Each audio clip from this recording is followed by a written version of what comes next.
This is what we're going to build. Hi there. I'm here to help. What can I do for you today? I would like to cancel my booking reservation. Got it. You'd like to cancel your booking reservation. Could you tell me a bit more about the reservation details, like your name or the booking reference number? The name is Jeff. The reference number is 123456. Thanks for that information. Just to confirm, you want to cancel the reservation under the name Jeff and the reference number 123456, right? I'll go ahead and process that. Please hold on a moment. Let me show you how to build a phone AI agent in this step-by-step tutorial. We're going to be using the GPT Realtime API from OpenAI and Nest.js for the backend. Before jumping into coding, here's the magic behind it all. When someone calls your phone number, your phone provider, Twilio for this video, receives the phone call. It then converts the call to a SIP protocol and routes it to OpenAI servers. And then OpenAI sends a webhook to your server saying that there's an incoming call. So the server in this case is our Nest.js backend. Then the server will accept the incoming call and opens a WebSocket connection. And through that WebSocket connection, now we have bidirectional audio streaming between our AI agent and the person who's at the other end of the line. It might be your customer or whoever that is. And the key innovation here, thanks to OpenAI's GPT Realtime, is there's no speech-to-text then processing. It's all one model processing audio directly. So it takes in audio and responds with audio. And before we code, you would need 4 things. An OpenAI account, we need the API access. And the second thing is a phone number from a SIP provider, and we're going to use Twilio for that. The third is a server to host your webhook. But for testing purposes, we're going to do it locally and expose our local environment to the internet using ngrok or ngrok, whatever you call it. Then the fourth is basic knowledge of mostly Node.js, because if you've never worked with Nest.js, I'll be explaining everything as we go. It's time to build. Now we're going to create the brain of our AI phone agent. We are going to use Nest.js. The recommended way is using the Nest.js CLI to create a new application, as it will scaffold everything for you. To install the Nest.js CLI, npm install, then is a global installation, Nest CLI. The Nest command line interface is now installed. It's now time to create the new application. So Nest new, then the name of our project. I'm going to call it phone agent. Press enter. The package manager, going to select npm. The phone agent has been created. Now I'm going to use WebStorm to open my new project, phone agent. Use whatever ID that you're comfortable with. There is my brand new application. In the built-in terminal for WebStorm, npm install, so that we install all the packages to start our development environment in watch mode. This is where when you change something, the code is compiled again. We do npm run start dev, and this is a script defined in our package.json file, as you can see. So let's press enter to start our server. If we go to localhost port 3000, you see that we receive a hello world, meaning to say our application is running as expected. The code related to receiving calls, responding to the calls, is going to be inside the phone module. We are going to create a new module called phone module using the Nest.js CLI. So it's going to be Nest G, which is the generator. Then we specify what we want to generate, module, phone. Then we press enter, and you'll see that that module is automatically imported in our application module. So the module is the container where everything that's phone related going to be. And to separate the business logic, like what happens in this case when we receive an incoming call, for example, using the GPT Realtime API to respond back to the user, we're going to use a dedicated phone service for that. So using the Nest CLI generator, let's just call it service phone. And now we have our service created. Let us now install the OpenAI package, since we're going to be using OpenAI for the real-time communication. So we're going to use npm install OpenAI.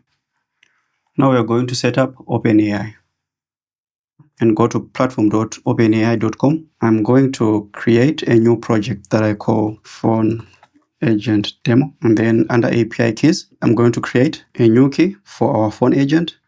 And then the project is the phone agent demo, and create the secret key.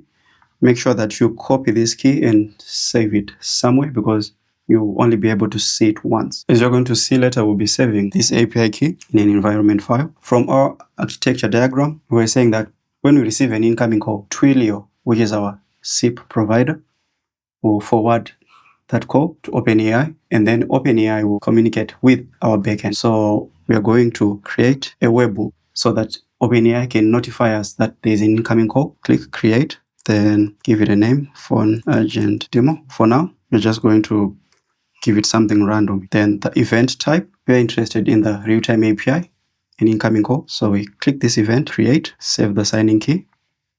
In our application controller, create a custom endpoint.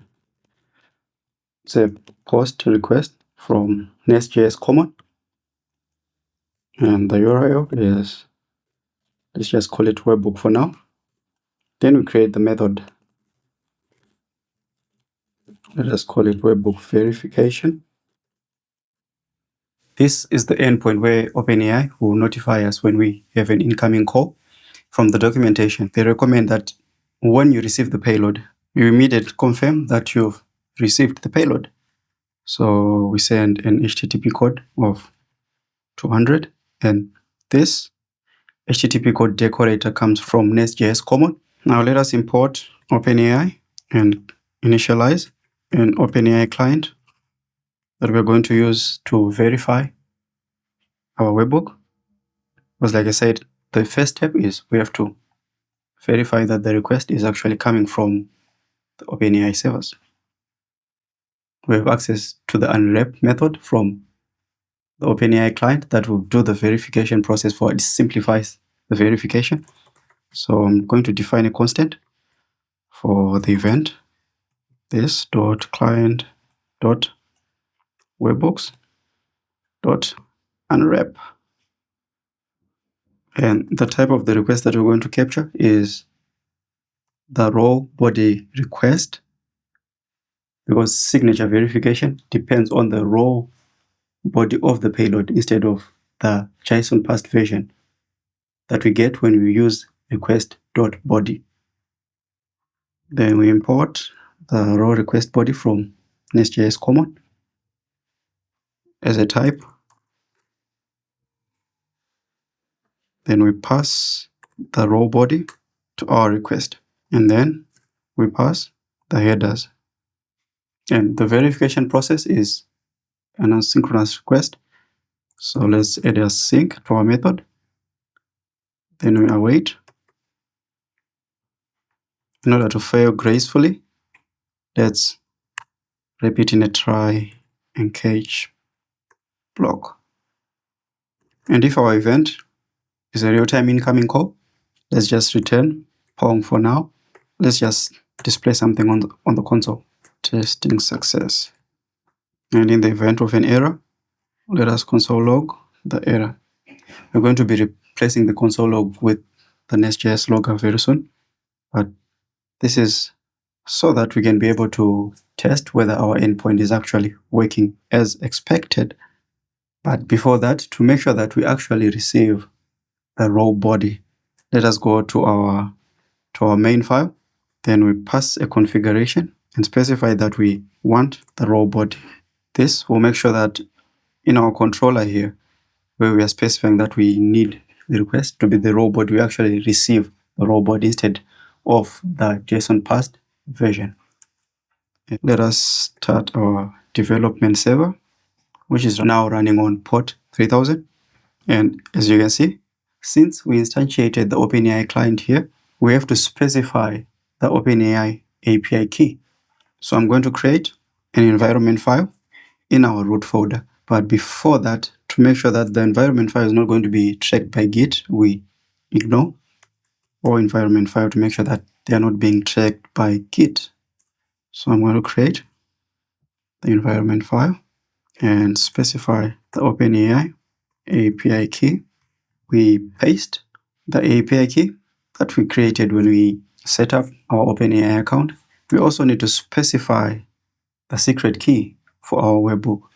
And to refresh your mind, this is the key that was created when we created our webhook.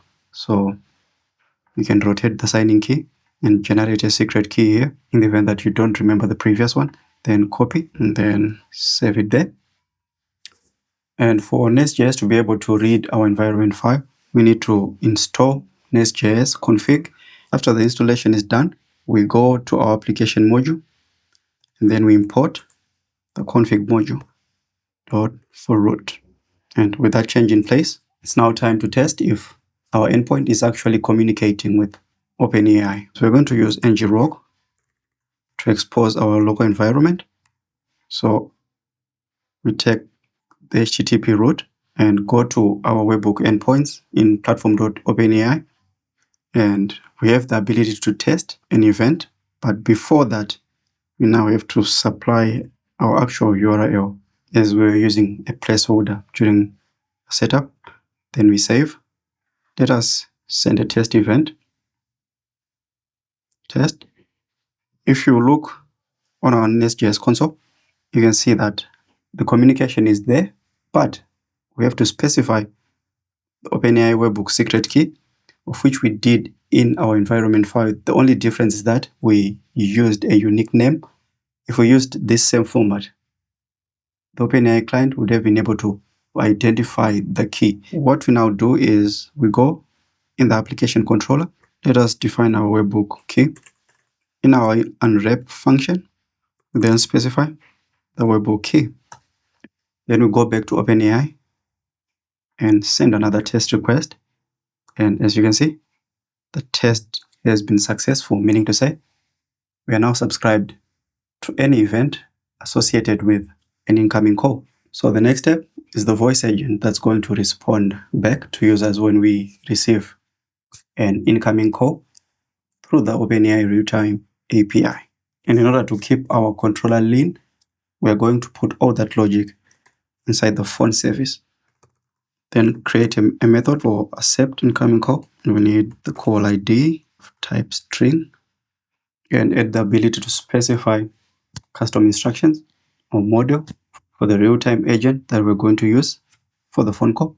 To accept the incoming call, we make a post request to the OpenAI API, and here's the body of our request.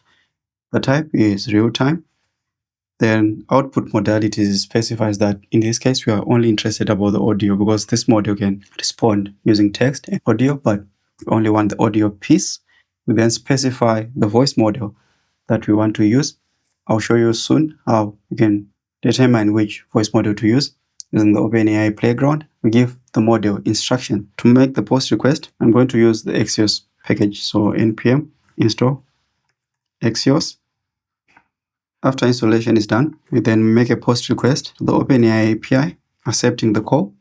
Then as part of our header, we have to specify our API key. Then a getter for our authorization header when making requests to the OpenAI API. And in the event that there's an error accepting the API call, for now, let us just console log the error. We make the method asynchronous since we are making a network request here. Okay, so the call is accepted. Now, how do we actually talk to the model in real time? This happens in my connect method, and let me show you how. After accepting the call, we have to open a WebSocket that's going to act as a bidirectional channel from which we receive the audio from the end user. And we also use that same channel to respond back to the user using OpenAI's real-time API. So I'm going to install the WebSocket package. And then in the phone service, I will import WebSocket from WS. Let us initialize the Nest.js logo.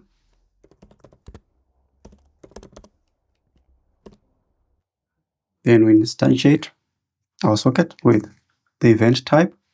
then the socket. We are building a secure WebSocket which is bound to the active call ID. We then authenticate our key. When the socket opens, which signifies a phone call, we then prompt the agent to speak immediately in the event that the caller didn't say anything. Then we listen for events to handle turns and even twos. On close and on error, we clean up the WebSocket. That's the real-time heartbeat of the agent. So far, we've seen how to accept an incoming call and open a WebSocket that we can use for real-time audio communication on the phone. But we need a method that ties this together, because in actual sense, when we receive the incoming call, we also then need to open that dual communication channel between the agent and the person who's on the other end of the line. This is where the handle incoming call method comes into play, because what it does is, first, it accepts the call with OpenAI's API. We await here to make sure the call is valid. Then after that, we open the WebSocket, which is the channel that is going to be used for real-time communication between the user and the agent. So by using setImmediate, what we are doing is we let the HTTP request finish quickly while the WebSocket gets created in the background. That way, the phone call continues smoothly without breaking the flow. So the handle incoming call is like the entry point for the phone service. Then we have to go back into our application controller. Instead of just logging and returning Pong here, let us import the phone service.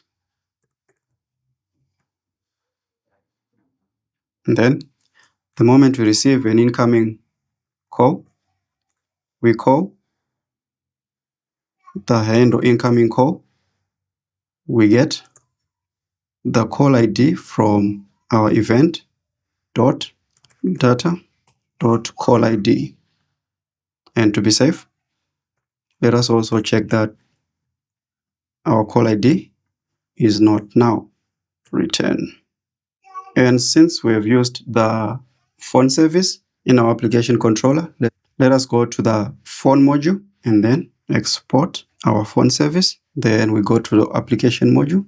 And since we are already importing the phone module in our application module, we now have access to the phone service, as this module exports the phone service. So in the next step, I'm going to show you how we can buy a phone number from Twilio and configure it such that all the incoming calls that are received on that phone number are routed to the OpenAI SIP server, which in turn forwards that phone call to our backend. Meaning to say, after that, we'll have a live agent that we can communicate with using a phone call. Let us go to Twilio. And if you don't have an account, you can just sign up. And the good thing is you'll be given a free trial with enough credits that you can use to develop this application. After logging in, let us go to manage phone numbers. Then I'm going to buy a new phone number for this tutorial, although I already have one, so that I show you the whole process. I'm going to select United Kingdom as the country. And if you don't have a phone number, I would recommend that you select a local phone number, like a phone number available in your own country, so that when you test the call agent, it's treated like you're making a local call as opposed to an international call, which is more expensive. So I'm going to search here, then buy, next. It's going to be for individual use. I'm going to select my approved bundle, but if you don't have one, you can just click on the create regulatory bundle. It's a security measure to protect against spamming. So you submit some identification documents. Since I've already done that, just click on buy, and this is our phone number. Click on configure. And for this phone number, we want to forward the incoming calls to the SIP on the OpenAI servers, which in turn forwards that call to our backend, which is our AI agent. And how do we do that? Twilio has a feature which they call Elastic SIP Trunk. So under Explore Products, search for Elastic SIP. Let me just pin it onto my sidebar and click on Elastic SIP. And then let us create a new Elastic SIP Trunk. Let me name it OpenAI Real-Time Demo. Then we create. enable secure trunking, then go to origination. This is where we add the origination URI, which is the URI for our OpenAI service. And it's SIP, our project ID, then OpenAI SIP. The transport layer is TLS. So let us go back to OpenAI platform, and then let's go to our projects and take the project ID for our phone agent demo, and we put our project ID there. We add our origination URI, and after that we go to our phone number, the one we've just purchased. Click on it, then under configuration we configure with a SIP trunk, then the OpenAI real-time demo we've just created. We save the configuration, and if you're using a trial account, for you to be able to call this number, the number you've just configured, you need to go and verify that phone number here. So you just add a new call ID and verify it. But for me, I have an upgraded account, so I can call from any number. Time to test agent and see how it goes. Hello there. How can I assist you today? What is life? Tell me about life. Life is a rich and complex experience, full of moments, joys, challenges, connections, and growth. It can mean different things to different people. Some find meaning in relationships, others in purpose or creativity. It's about finding balance, exploring, and discovering what matters most to you. Sounds good. Tell me more. Certainly. Life is often described as a journey full of learning and discovery. We experience emotions, happiness, sadness, love, and hope. We build relationships, follow dreams, overcome obstacles, and find meaning in the little moments. Each person's life is unique, shaped by values, experiences, and choices. Want to explore a specific aspect of life? Not really. Thank you so much. You're very welcome. If you need anything else, just let me know. If this was useful, consider smashing the subscribe button. In future videos, I'm going to show you how you can even give your agent true calling capabilities to extend the functionality even further. It's bye for now. See you in the next one.